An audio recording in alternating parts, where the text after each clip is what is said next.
welcome back to Open World Chat. I am your host, Jim Dandino. I am joined by esteemed founder, John Odom, and we are joined this week by Elana Levin of Graphic Policy and Graphic Policy Radio, and all sorts of different places on the internet where Elana goes to talk about how great the comics she loves are. And we invited her here today to talk with us about the complicated politics of the Krakoan era of the X-Men. Welcome to the show, Elana. Hey, it's great to be here. I love the premise, so I'm always excited to talk. It's quite a premise. I mean, this is the kind of thing that could actually be like a 12-part, Ken Burns maxi series or something. You know, we're gonna have to pick and choose here for sure. Well, I've talked about it some on my own show, but there's always just so much more to talk about, and also love sort of bouncing off other people's different perspectives and stuff like that as well. But this is definitely an exciting time to be an X-Men fan. That's for sure. Yeah, and even with the shift away from Jonathan Hickman's original plan and into the new era where, folks like Kieran Gillen are stepping in and Al Ewing is getting a little bit more prominence. I read X-Men Red basically as soon as I woke up this morning, and I am just so thrilled. I am just so thrilled that we're getting all that weird stuff. We're getting Cable and Vulcan yelling at each other on Mars. It's a joy to me. And it's nice that it hasn't really missed a beat either. And I think his idea was always to be able to have a writer's room so that it wasn't just dependent on him, Well, so this is the first thing I want to talk about. And this is something that has been rattling around my brain basically since I first started hearing Hickman's interviews about what he was trying to do here. One of the things that he said, like a mandate to his room, was don't create new characters. There are plenty of X-Men for you to play with, right? And that certainly hasn't held broadly, right? With the Arakko and the Iraqi mutants are all brand new to comic books. They were all created by the various teams that are using them.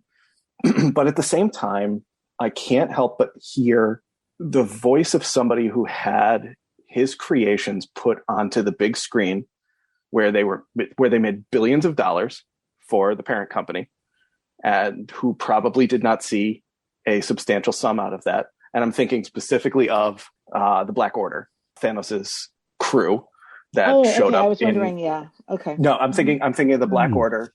They were in the movies as though they were part of Thanos's team from the beginning. And they were not. They were not, and they were created by Hickman and probably Lionel Yu, if I'm remembering the Avengers stuff correctly. And I can't help but hear him training a new generation of comic creators not to give their best ideas away to a faceless corporation. Huh. Yeah. What an interesting. Am I insane for thinking this, for suggesting this?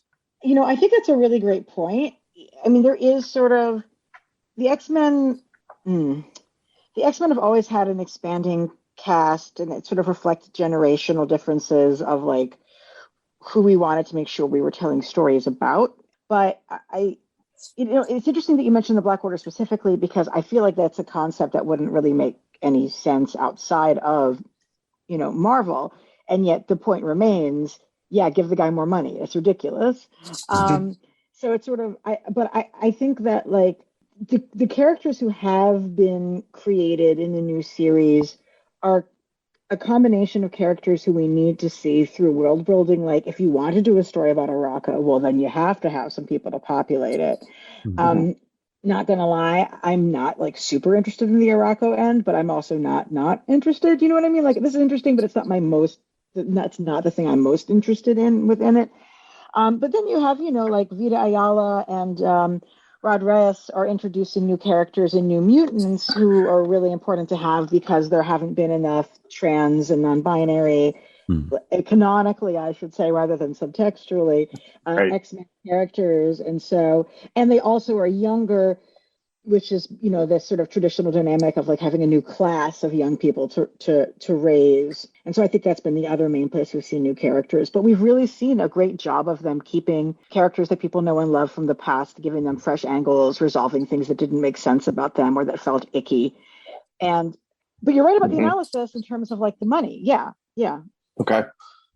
Because, I can't help but see, the guy who wrote Black Monday Murders and has, the Krakoan the dominant economic theory on Krakoa is we're going to use your own tools to kill you. I can't help but think that, a comic creator who has been exploited like that in the past would not be and it's not like, it's not there were certainly some seasoned veterans in the room with them, right?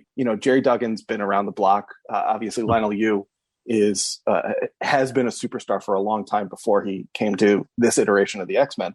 But you have, Leah Williams, you have Vita Ayala, you have Teenie Howard, you have Ed Brisson in there, Lucas Wernick. These are folks that weren't necessarily household names before they joined this era of X-Men. So Hickman, and you hear these creators talking about Hickman's influence on their careers. I can't help but think he's giving them a little dose of realism as he's coaching them along. Conscious or not. There's no one respects the flame quite like the fool who's badly burned is not necessarily something you think about. It's just something you move from then on out. But all of this is making me think, we need to have a show where we just deconstruct Hickman. There's just, I've written tens of thousands of words on Den of Geek about this guy, about his work. Avengers, his Fantastic Four, his Avengers is a terrible Avengers story. It is objectively bad because the Avengers are the bad guys. Fantastic Four, though. His Avengers is the back half of his Fantastic Four story, and that's why it's so good. That's why I like it so much. Anyways, we are way off topic right now. I know we got it, but we got to have that show, man. We got to have that show. Tell me where and when, and I'm there. Anyway, let's talk about Krakoan capitalism. So House of X1 and I think Powers of X6 is the scene where Emma's finished manipulating the UN vote, and X-Men 4 are my three kind of touchstones for the defining theories of the Krakoan economy. Do we think that Krakoa is anti-capitalist, or are they just the apex predators of capitalism in the Marvel universe? I think this is minority capitalism in the sense that they are, trying to use, to paraphrase like Audre Lorde, like the master's tools to disassemble the master's house. But I don't think that it's necessarily being presented in a way that's saying like, this is the answer, this will solve everything, this is what folks should do.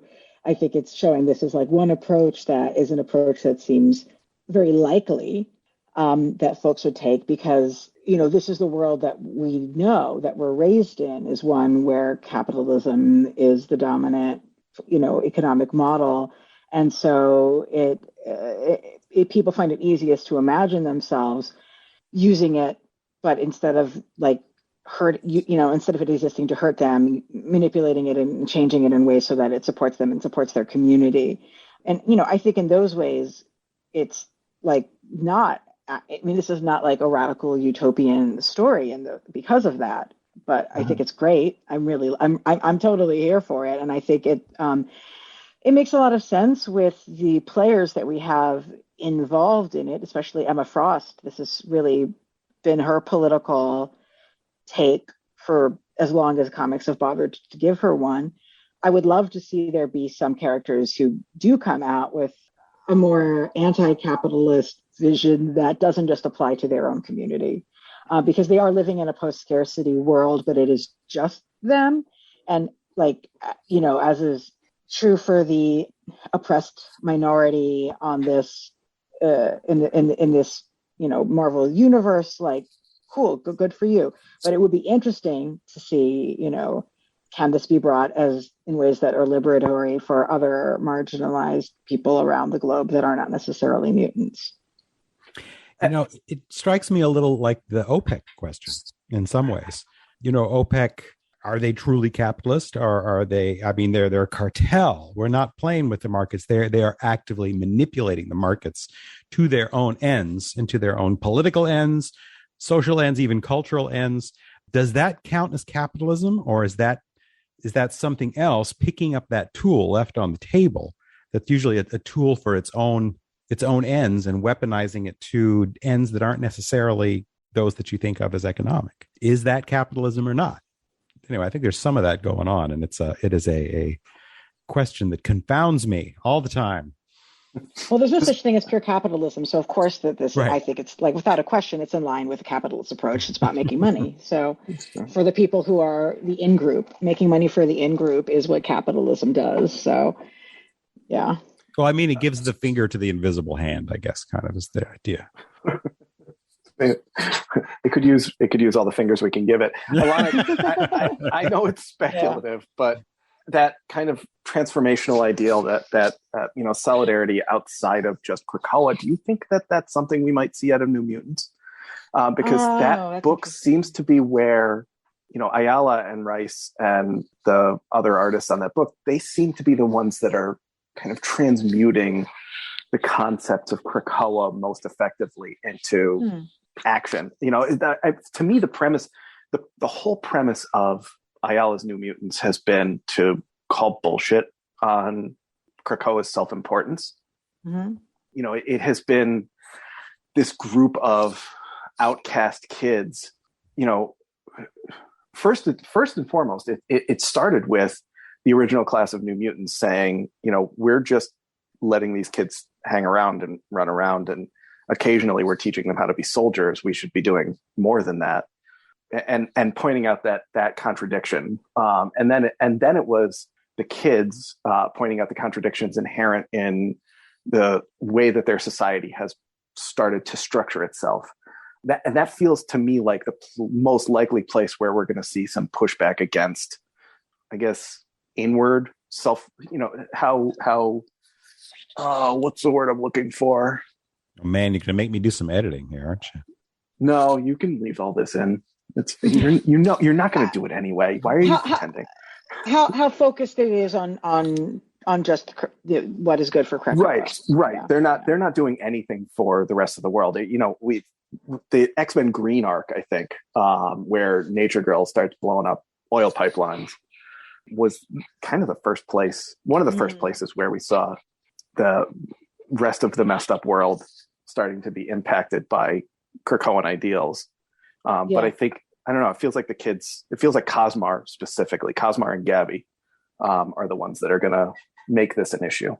That's interesting. I think you might be right, and I think that there's a lot of people in the story who would be very happy to never look or think about that, because it does make things harder. And there's so much being asked of the mutant community to do in order to survive in that moment. And, I can see why somebody might say, we don't really need to care or worry about them. I totally get it. Mm-hmm. So I think that'll be an interesting source of conflict if that happens more fully. Well, and now that we know that they can terraform a planet, the option of retreating to Mars is always probably going to be dangling over it, so they can just throw up their hands and say, you people are too screwed up, we're out.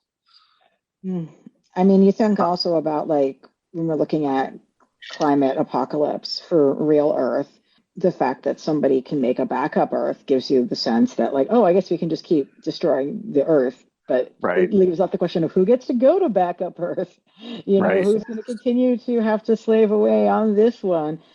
But I think the terraforming of Mars plot hook is very promising for lots of good material in the future. Yeah, I agree. Can we talk about the quiet aristocracy? Yes, please. Because in my mind, in going back over this stuff, I was struck by how little say anybody had in who rules the mutants.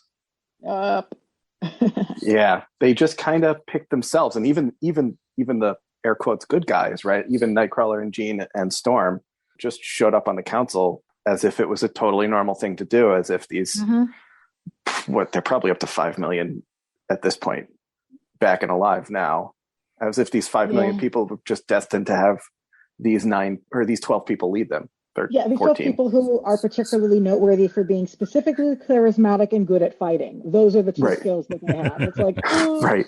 Yeah. Well, that's not totally fair. Some of them are also very good at genocide.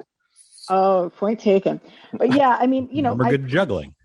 I think that I feel like it was critic and historian Stephen Atwell who sort of pointed out, look, Magneto doesn't have a lot of experience living in democracies, so it doesn't surprise me that it didn't really occur to him to even like bother making that a thing in this case. But we have characters who've been in other spaces too. I'm really excited for the Immortal X-Men book that Kieran and Lucas Wernick. Thank you, Lucas Wernick just launched, because I'm really excited to see I feel like the more the story really continues to delve into the machinations of the Quiet Council, the more it's going to sort of confront people with the whole notion that like the Quiet Council is a fucked up institution. I was excited to see them bring in Hope Summers, because there's been no young people in it at all, and just negotiate. And you have like, oh, here's our choice: it's the undying vampire from beyond time, or a young woman radical leader who is part of building a constructive new world. And you can say, Hope wouldn't get to be who or what she is today if not for Selena. Like, sure, why not? But I still want Hope on the Quiet Council, and I don't want, I don't necessarily want the vampire lady. I mean, it'd be good drama, but if I had to live there, I would not want the undying vampire lady on the council. No, I would be a passionate, and Hope calls it out right in the issue, right? I would be a passionate supporter of the person who made sure that I came back to life, right? And that was, aside from the plot stuff aside, and the incredible Sinister character work aside. Oh, so good. Oh my God. The kind of understanding of, or the beginning of a look at where political power on Krakoa comes from, that we got from Hope's little "you guys are backed into a corner and it has to be me" speech, was the most promising part of that book, because that, not a lot of geek media will play in those spaces, but without a real kind of understanding of the directions that political power flows. So, they'll half-ass it. They'll cut corners, and they won't make all of the connections explicit. And the result is a really shallow story. Gillen made all of those connections very explicit on the page. And I really like that.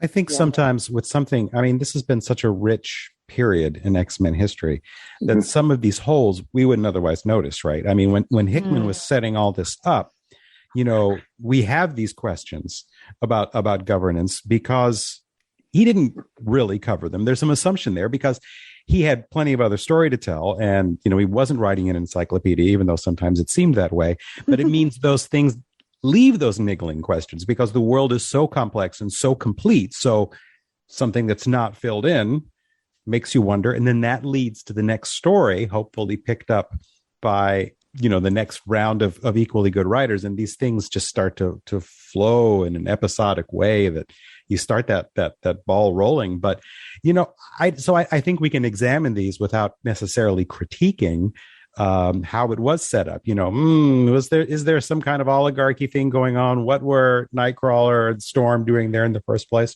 Well, maybe we don't know, but now we can retroactively go back and make that a story because the first story was so good and the world it was created was so good. Right. Yeah. Well, and kind of going to the point of, Magneto not really having a lot of experience living in a democracy. How many of them on the council did, right? Like, how many? I mean, Exodus is a religious fanatic. Sinister from the past. You're right. From the past, from the Crusades. Sinister. Sinister was a Nazi scientist for a minute. Well, I mean, even like he's like, well, they're kind of like retcon, so he wasn't, so that that wasn't even in his brain. Anyway. But the point is, like, he's from when women and Black people couldn't vote. Period. Right. As were Mystique and Destiny, for that matter. Right.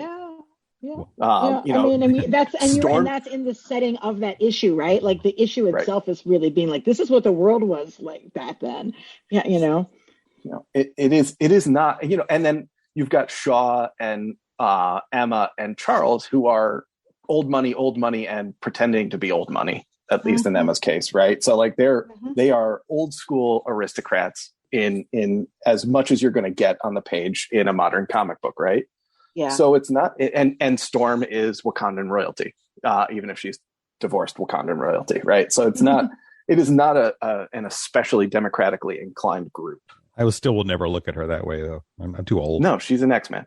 Yeah, it was ridiculous. It was like making stories in which all of the Black characters are all have to be connected to each other I is know.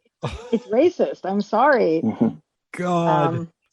The best thing you can say about it, is that it's lazy. That's the compliment version. Yeah. It took her off the board. She stopped. This is a side conversation that a lot of people have had, but it took her off the board as a major X-Men character and made her a contributing Black Panther character, and just unconscionable. Just a terrible decision. But I'm glad she's back, and as the regent of the Sol system, she has a very, very powerful position. She was the focal character for about half of today's X-Men Red issue, which, for everybody listening, and John, because I know you didn't buy it. I haven't had it yet. You haven't. You could go read it right now. You're the man. As soon as we're done. It's all go you, read buddy. it as soon as we're done. Al Ewing is a genius. Everything Al Ewing does, I like, even when you can barely read it because it's so black and heavily colored, which is that boom book that he does. But it's amazing. It's outstanding. Anyway, sorry, I'm barreling over everybody. The other thing that I wanted to kind of flag, I guess, is, a lot of this is story choices. We see the kids in New Mutants learning how to use their powers in an offensive way because they're not gonna spend page space showing us the kids learning trigonometry. Yeah. So, although I would say I was rereading Riot at Xavier's recently, and we have seen glimpses of mutants in schools learning things like history and sex ed even, and I think that's really interesting. And I don't want to just be an anti-math biased person by being yeah, no, we don't want to see them learning trigonometry, but I really think it's interesting them learning social sciences. I do too, and I do actually want to see them learning. You've got plenty of geniuses on that island. I would love to see some of them walking out of classes where they're learning how to do normal kid stuff and not just learning how to combine their powers in interesting ways. Yeah.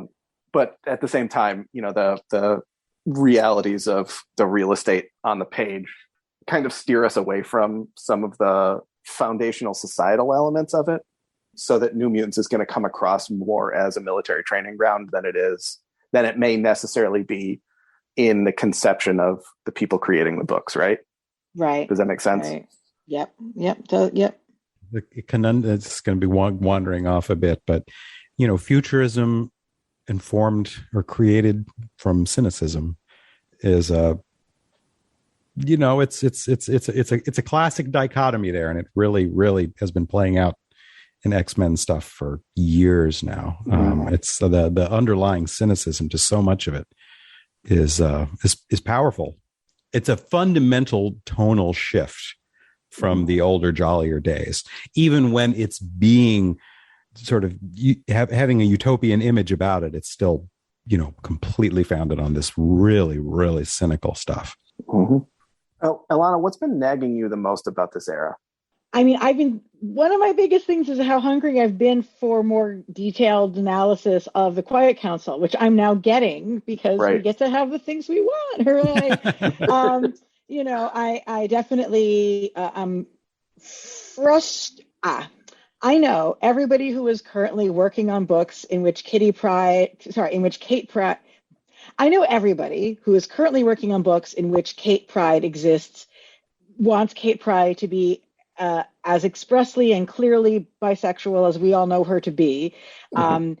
I wish that they were not being constrained in their ability to show that, and I hope that fans would understand in their reading of the character that they are supposed to be reading Kate as bi, and that's just of the problem. And there's, again, some of the big name characters, they're still having to leave certain things to subtext despite the creator and intent being extremely clear. That continues to be really frustrating, but we've been given more clarity and more ability to point to anybody who's a doubter to be no, this is here. Right. And I'm also really eager to see, and I'm fine with it taking place a long time down the road. I don't feel like you need to rush when certain things are shown. I'm really eager to see what is up with Warlock and the potential phalanx aspect, And anything with like Warlock and Doug being creepy together just gives me a little inkling of excitement. Yes. I'm a little bit disappointed that Doug's large wife is being shunted off to Otherworld. Oh no, she is. She's in Knights of X. And it sounds like they're not going to be able to go back and forth between Earth and Otherworld that easily. Oh boy. Right. But that, I guess that just leaves more space for Doug to be weird with his arm/boyfriend. Yeah, exactly. I was going to be like, oh, like, how dare you make me care about this new female love interest you've created for Doug? Except she's so good, so fine. She is. Fine. Make me care about her. Fine. She's great. I can't believe how many of the Iraqi I actually enjoy. Right? Like, like Bay is fantastic. Iska the Unbeaten is just terrific. And she gets more page time in X-Men Red than she has since since Ten of Swords. The whole, turning Apocalypse into a wife guy and having him go on vacation with his wife and kids at the end of Ten of Swords was amazing. Spectacular. And oh God, what's her name? Cora, the one who was in Sword, the one who they threw Fabian Cortez out for. She's also, they're just so goddamn cool. Man, I have not read. I got to go see that. Yeah, you got to. I'm telling you, just anything Al Ewing puts his name on, you should go read it. His Defenders book Sword is so good. Oh, Sword's fantastic. Defenders is amazing. Defenders is a sequel to Ultimates 2. Have you read either of those, Elana? I've read part of Ultimates, of his Ultimates. Sorry, right. I've read a lot of the original one, but yes, I read a part of his Ultimates. Yeah. His Ultimates. Wow. I don't know why it has that name. Besides because the fact that they wanted to put that logo on it. Yeah, exactly. They were trying to make sure that the brands that they'd created were getting used for something. Right. And I'm fine with that. It's sort of like. Why is there a Defenders called that? Because they have to have there's a champions. Why? Because there has to be a champion. There has to be a Defenders. It's why we have Spider-Woman, and she turned out pretty cool. So that's fine. Yeah, I can live with that, and She-Hulk and all of those others. Can we talk about? Did you read the Unlimited, the Lila Cheney one? Lila, yes, I just read it right before we came on. Thank you for flagging it for me. It makes me very happy. Me too, and I can't believe how invested I am in the Academy X kids now either. When I kind of explicitly hated them, right? Oh wow, Wind Dancer, and like after X Factor, so Wind Dancer John was in the Mojoverse in X Factor, right? And I believe she was killing herself on camera for money. And then being resurrected on Krakoa and going back to the Mojoverse for the reality show. To save people, yeah. Yeah. All right. Then she got pulled in to do PR in X Corp and is now doing PR for Dazzler and Lila Cheney as they tour Earth. And I feel like she's a conduit for Krakoa to project values outward, right? Because mass media is mass media and fashion through Jumbo Carnation are the ways that you kind of push soft power out into the world, right? I go back and get caught up on some of this stuff. I mean, my response in finding that, I couldn't be engaged in the X universe half-assed anymore was to shift to being engaged quarter-assed. That was not the right response. So, I mean, my God, I got to get caught up. You guys, go on. I'm pulling out the popcorn. I'm listening. I love seeing Shark Girl. Shark Girl is probably one of the best characters to come out of the Jason Aaron run. I really love that. I'm pretty sure that Shark Girl can choose to look more human when she wants to, and she's just chooses not to ever. And I love that for her, right? Shark Girl is wonderful. I love having her be there and be part of the band. She's a lot of fun. And Lila Cheney, they gave her Joan Jett hair, which is important to me personally, because Joan Jett hair is the greatest hair, and it's still in fashion. So why try to make it? Don't try to make Lila some contemporary pop star. That's not who she is. You can have her be age ambiguous and still have the exact style she had when she was created, because that style is classic, even though it's associated most with a certain decade. There are bands that look like that now, also me. So it's good. It's fine. there have been bands that look like that since Joan Jett came out, right? Like it's not really. It's like Joan Jett carried herself like that, not because that look was specifically great, but because she was so much cooler than everybody else, right? Yeah. You kids talking like you know anything about the 80s. Let me tell you something. All right. Old man Odom's coming back. Here we go. I was there. I just wasn't very old. Right. I was also there. I am a borderline Gen X millennial. Thank you. I'm a geriatric millennial. Yes, I'm a Gen X barely. Oh, see, I was born the same year Kurt Cobain was born. I'm one of the old ones. So there you go. Oh man, how does it feel to be a sellout like that? How does it feel to be a sellout like that? To survive long enough to be a sellout, John. Dude, Gen X, cynicism. Who cares? Well, no, we're the only generation that cares about sellouts. Like us, like, and I don't think anybody else even, like young people are like, I don't know what a sellout is. Please explain this culturally specific term to me. Go talk to the boomers about selling out. Well, you know, they're the ones who have a hang up about it. We're like, whatever. I don't want to talk to boomers about anything that I don't have to. Wait, sorry. Apologies to all our boomer listeners. You guys are the good ones, man. It's okay. Yeah, I'm not talking about you. I'm talking about the bad ones. It's fine. Bad boomers. Bad. So on the subject of not surviving the Crucible, so it's not public yet, right? The Krakoan resurrection is not something that the general public knows. So that's not really... It's not really something that kind of impacts Krakoa's power in the world, but it is something that impacts Krakoa's power internally. What do we think about Krakoa being so cavalier about death and how it impacts how they see themselves? Do you think that there's an air of invincibility to everybody, everybody's attitudes that makes them a little bit more cavalier?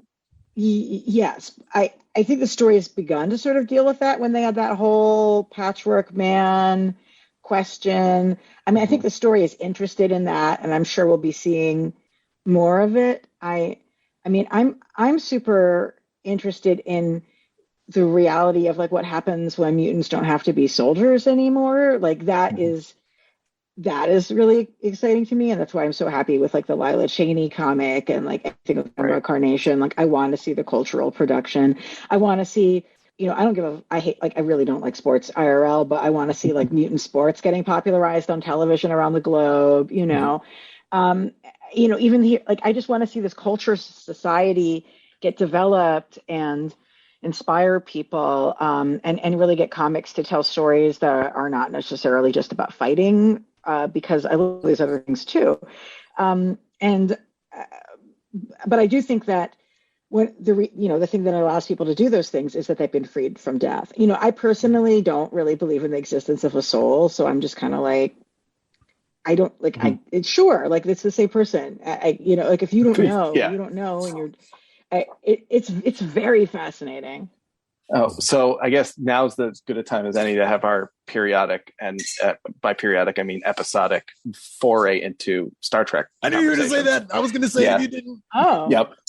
We always end up on Star Trek somehow, Elana, and as the co-host of a Deep Space Nine podcast, I assume that you have opinions on whether or not it's the same person coming out of the transporter as it was going in. Yes. So I think that it is. But I also am not a Star Trek science person because, as you've mentioned, I'm a Deep Space Nine person. So I haven't spent as much time thinking about, like, how does this actually work? But, like, within the story, it sure seems like it is the same person, except for when they accidentally come back with a goatee, and then there's a different story happening. Right. Right. Or they come I might be wrong, but they seem like the same person to me. Yeah. Right. You know, I might be wrong, but they seems like the same person to me. Mm-hmm. Yeah, but yes, if folks don't know, I also host Deep Space Dive podcast, which is housed within Graphic Policy Radio. Yeah. Mm-hmm. Yes, I am fans of both the podcast and Deep Space Nine. I'm a Ben Sisko partisan. Oh yeah. Yeah, I saw the cast announcement for Picard season 3, and I was like, "Where are the Deep Space Nine people? I don't care about this." Yeah.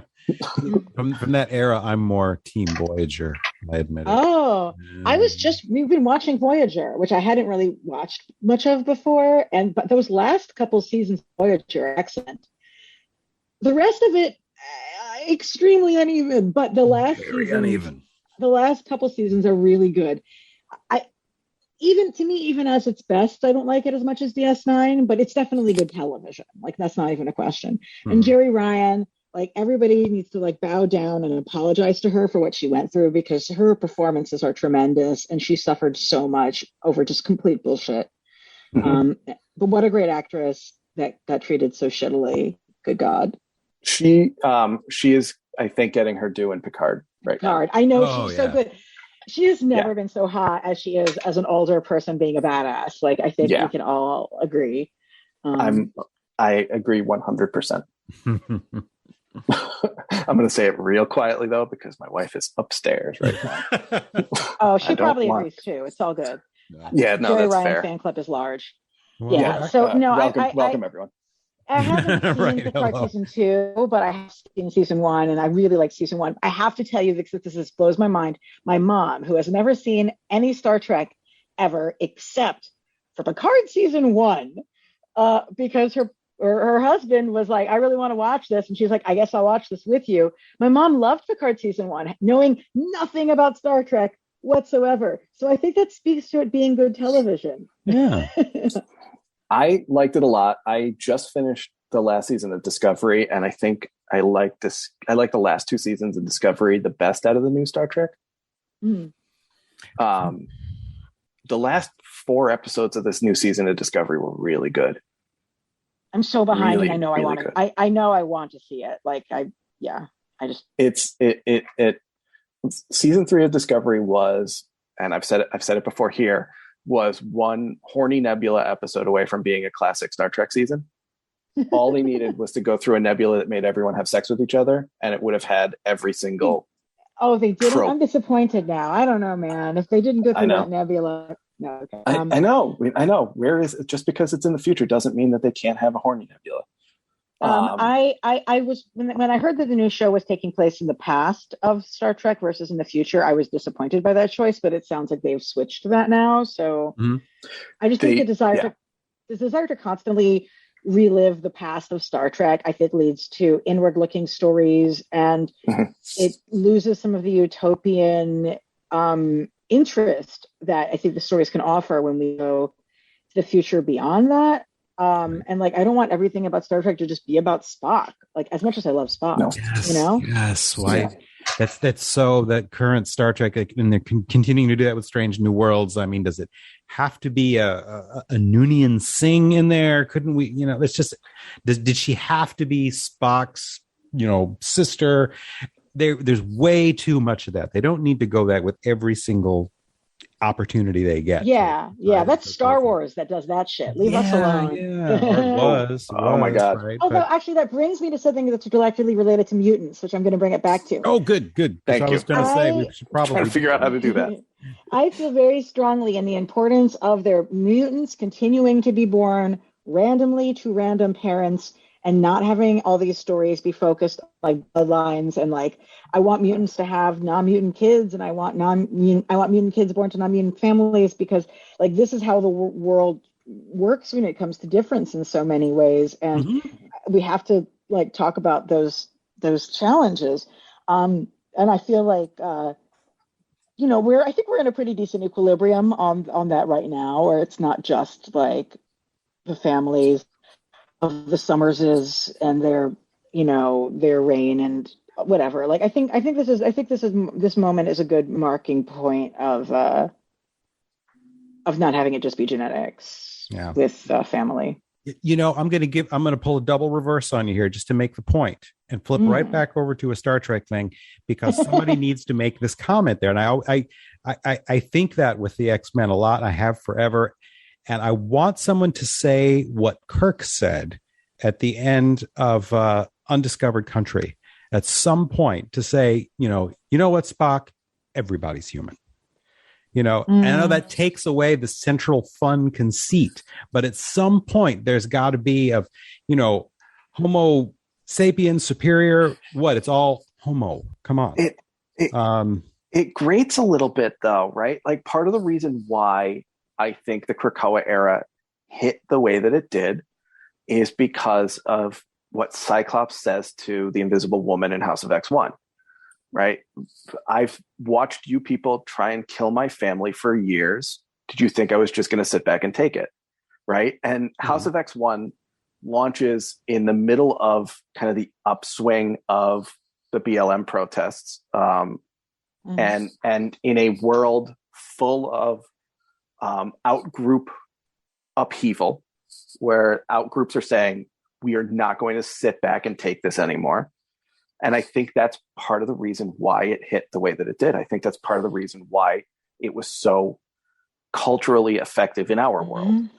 It's so good. Those issues were so good. But the one thing I will say is that, like, if IRL, when you're looking at these parallels, we are people, right? So it's the sentiment that Cyclops expresses is not at odds with mutants being people. I'm gonna say that, when in a space where you have, Inhumans exist and all these other kinds of people that aren't standard people, and then you have space aliens that are very humanoid, like they're all people in the Kirk sense of it. You know what I mean? But I don't think that acknowledging that undermines the point that, or at least if, in the story that I'm telling, which I'm not, but I'm telling, I don't think Scott's point is undermined by that fact either. I guess only when there's that Highlander, there can be only one thing going on. That's the only time it creates a problem. There, I brought in another reference. We'll have a Highlander episode. I'm sure. Really? I don't know. Maybe I don't know. Somebody we'll find somebody from the TV show. Those people never say no to anything. Well, but as far as co-hosts go, there may be only one if you want to go that route. I'm not enough of a Highlander guy. Money. No, but I feel like you got to be really careful in how you say it, right? Like I feel like I agree with you, Elana. It doesn't undermine Cyclops' point to point out that everybody has a shared core of humanity. But I think if you are inartful in the way that it's put on the page, it sounds like all lives matter, right? Oh, totally. Yeah. And and it's important for people to understand that Hitler was a person, right? Sure. Like, people are capable. The category of person is immense, right? I mean, I'm all, bringing in another Battlestar Galactica, Cylons are people too. As far as I'm concerned, there are people who are trying to kill people. Guess what? Also, in real life, people do that. That's the thing people do. Right. So these are all people, and we have to come to react. The fact is that humans are capable of terrible things and wonderful things, and that's all contained within this category. And that's where Sabretooth is going, right? A little bit. Yeah. Is that there's some folks who are that Sabretooth is irredeemable. Sabretooth is like your edge case. He is the worst person on Krakoa. But what do we do with people like that? How do we what is there that is humane that we can do to them that will help them become better? We're only 2 issues in, right? So we don't know what conclusions the story is going to draw, but it certainly seems like that's the question that the story is asking. Yeah, it's so good. I'm really excited that Victor Laval is the one writing it, because I don't trust just anyone to do that, right? And I don't think anybody else would have proposed that idea either. Yeah. And that was one of the nagging things. I'm like, do you just throw your serial killer rapist into a void? Because it seems like there should be something. I don't know what the solution is, but let's talk about it, right? Right. It doesn't. It was one of those things where it was clearly considered, but it doesn't seem like it was thought through all that well. And I think Lavelle is definitely the right guy to do that thinking. Throwing Sabretooth in the hole when there are people who are just as evil as him on the council really shows you how the question of personal power, Sabretooth doesn't wield a block of power of supporters whom need to get bought into this in order to join in. So he doesn't have the power to say, actually, I'm a player at this table. He's just a lone, violent psychopath, rapist, terrible human being. And if you're a rapist, terrible human being who represents a block, let's say you're Sebastian Shaw, who's a fucking rapist too, you still get a seat at the table. Right. And that's important to show that, and to talk about that. Right. Shaw and Sinister are on there because of their utility to Krakoan society. whereas Sabretooth's utility is killing people. And there's so many other people who can kill people who are not going to be rapists about it that they might as well Right. throw him in the thing, you know. Right. And but like the story has to, it was looking at that power differential, and like which violent people get elevated to be like Henry Kissinger still is invited to go to whatever Right. he wants to. He proceeds to not dying for some reason, but like Kissinger is like still out there, eating at Le Cirque or whatever the fuck, Well, I think Kissinger is actually the best. I think Kissinger is the best argument for people having a soul, because I don't think Kissinger would have survived this long had his not been replaced by some demon. Right? Maybe it wasn't him who stepped out of the transporter. There you go. But it just said this is a great testament again to just how much thoughtful and good storytelling has been going on here, because the very reasons that Sabretooth has always been an incredibly boring, who gives a damn character for God knows how long, is now the very reason why he's suddenly an interesting character to talk about, an interesting story to tell. And that's because you've got good storytellers. But like, you're also right about how Sabretooth was really boring for a long time. I hadn't even put those terms to it, but you're right. It was just sort of like, in my brain, I'm like, Sabretooth is ick because I don't want to read about this fucking rapist doing stuff. But you're right. It's not just that he was boring. Yes. Good point. He's just this thing. And now, by virtue of being that, we're getting some really interesting conversations out of it. Kudos to them, I say. Yeah, this is the most sustained broad level of quality for the X-Men line that I think I've had since I started reading comics. So I'm really enjoying it. Yeah. Elana, where can folks find you? Well, I'm on Twitter a little bit too much at ELANA _Brooklyn. That's Elana _Brooklyn. My podcast is Graphic Policy Radio, and Deep Space Dive is part of Graphic Policy Radio, so you'll find all my podcasty stuff in there. Awesome. Elana, thank you so much for joining us. And everybody, go read your X-Men comics right now. I'm going to get caught up. I'm going to do it. I promise. You got this, buddy. All right. Elana, thank you. Sincerely, this was a lot of fun. This is a really, really good conversation. I'm glad that you were so eager to join us. Yeah, thank you. This is great. I'm really excited about your show. So thanks for having me on. I will shoot you a link when we go live so you can have a listen. Yeah, which should be Monday. I'll just have to do all the post-production on it Sunday. So it'll go up there, and hopefully you'll be able to tell how much sleep I got to how many things I screw up. But yeah, do your fundraising too. Okay. Don't forget to make your fundraising calls.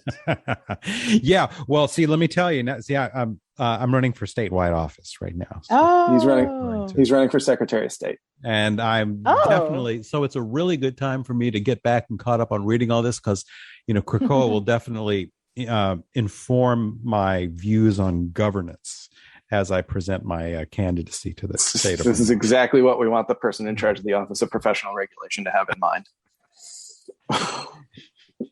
All right. I have to go back to my day job. Thank you, everybody. All right. Thank you. All right. Good talk, everybody. Bye. Thanks as always for listening, and our theme music is by Christopher Biatek.